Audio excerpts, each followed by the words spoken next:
Let us return one last time before it, you, or anything else ends to the September monologues. There are glowing arrows in the sky. You can't see them. I do. They're dotted lines and arrows and circles. The sky is a chart that explains the entire world, but you can't see it. I know that. The world makes sense. I believe that. I do.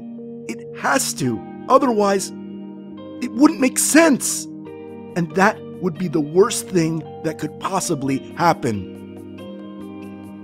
No one listens when I talk. They hear, but they don't listen. Even now, maybe your attention is drifting. Well, why pay attention to me? Why pay attention to Steve Carlsberg? There he goes again with his theories and explanations, but I see them. I see the arrows in the sky. I understand what is happening. Night Vale is a weird place. No one else sees that, I guess. But I do. It's not like other places. I've never been other places, but I know. I know what other places are like. I've read books. Don't tell anyone, please. Don't tell anyone that I've read books. I have to maintain my position and the respect of my peers. I am a member in good standing of the PTA. I bring scones and they are always the first item in the potluck to go. I take great pride in that. My brother-in-law, stepbrother, brother outside of the law. I can never get those terms straight. Well, he just brings store-made hummus and wheat-free pita chips every time. I make my scones with my own hands from scratch. Sometimes I put in a zest of orange, sometimes I don't. They are not always the same. Nothing is. People pick at the chips and hummus. They want to be polite. Often, they are not. We all of us, so often fail at what we want to do. That's okay, as long as we understand our failure, as long as we see it. I see my failure to help my community the way I would like to help it. I would like to guide it somewhere new, but the only person who listened to me was that man on the Desert Bluffs radio, and then, well, then all the rest happened. The world would be better if more people saw the dotted lines and arrows in the sky. I can look out my window and see them.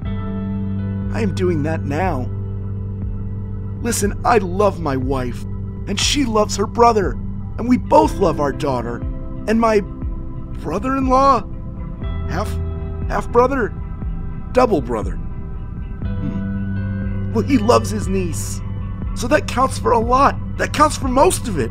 I don't hate him the way he hates me. How could I? I understand him. He hates me because he doesn't understand me at all. Cannot see the dotted lines. He cannot see the arrows. I first met him at the wedding. He's busy, or he says he is. He does always seem to be at the station. Or at least he used to be. This last year's been good for him, I think. It has softened him a little, in the right places, although not at all toward me, but I never expect that. He was very nice when I first met him.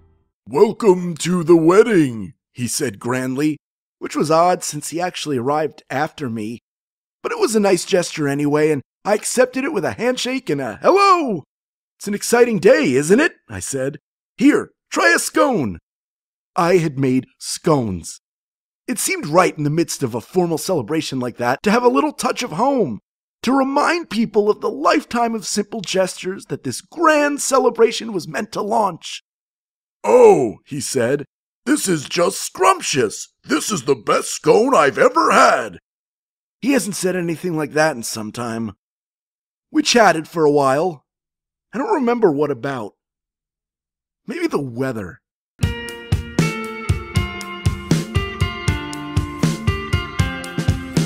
No, definitely the weather. I remember it was the weather because we had to stand in awkward silence for a bit as we waited for the music to stop playing. But then, It all turned.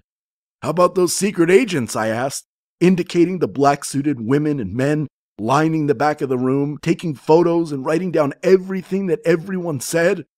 Ah, he said. Yes, well, he said. He was raised in the Night Vale tradition of silence, and with a belief in the power of hierarchy and bureaucracy. I had been raised that way too, but it didn't stick, because I could see the arrows, and the dotted lines, and the circles. Laid out across the world, I could clearly see how things were, the way that it was all organized, and for whose benefit. Well, sure, I said. Those agents from... this next part is complicated. People always just refer to them as being from a vague yet menacing agency, and while they are certainly menacing, there's nothing vague about them. I explained to Cecil then exactly what branch they're from, who specifically they report to, and whose desk those reports ultimately land on. People could die for knowing these things. But I've always known it. I could always just see it, how it all really was laid out. And as I talked, Cecil's face changed. It twisted into a grimace. I won't have you teaching Janice lies like that, he howled. And I'm sorry for using such a melodramatic verb, but he really did. He howled. And then he refused to speak to me again. During the ceremony, he tried to object, on the grounds that I knew and spoke aloud forbidden knowledge and dangerous truths, which is actually a mandatory reason to cancel a wedding according to the laws of Night Vale, but his sister talked him down.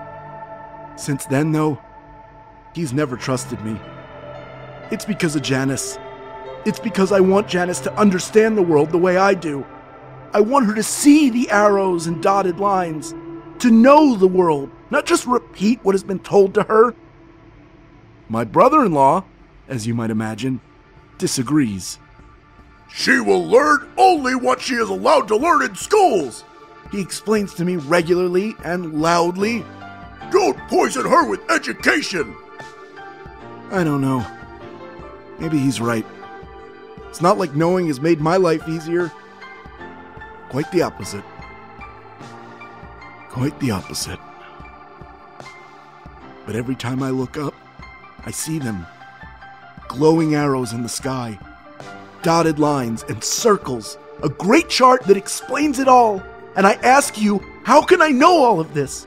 How can I understand and not try to explain? How can I see the dotted lines so bright and tangible and deny them? I have to try, even if it means that everyone, even my wife or even Janice, grows to hate me. The truth is more important than all that. It has to be. Or else, why would it shine so clear above?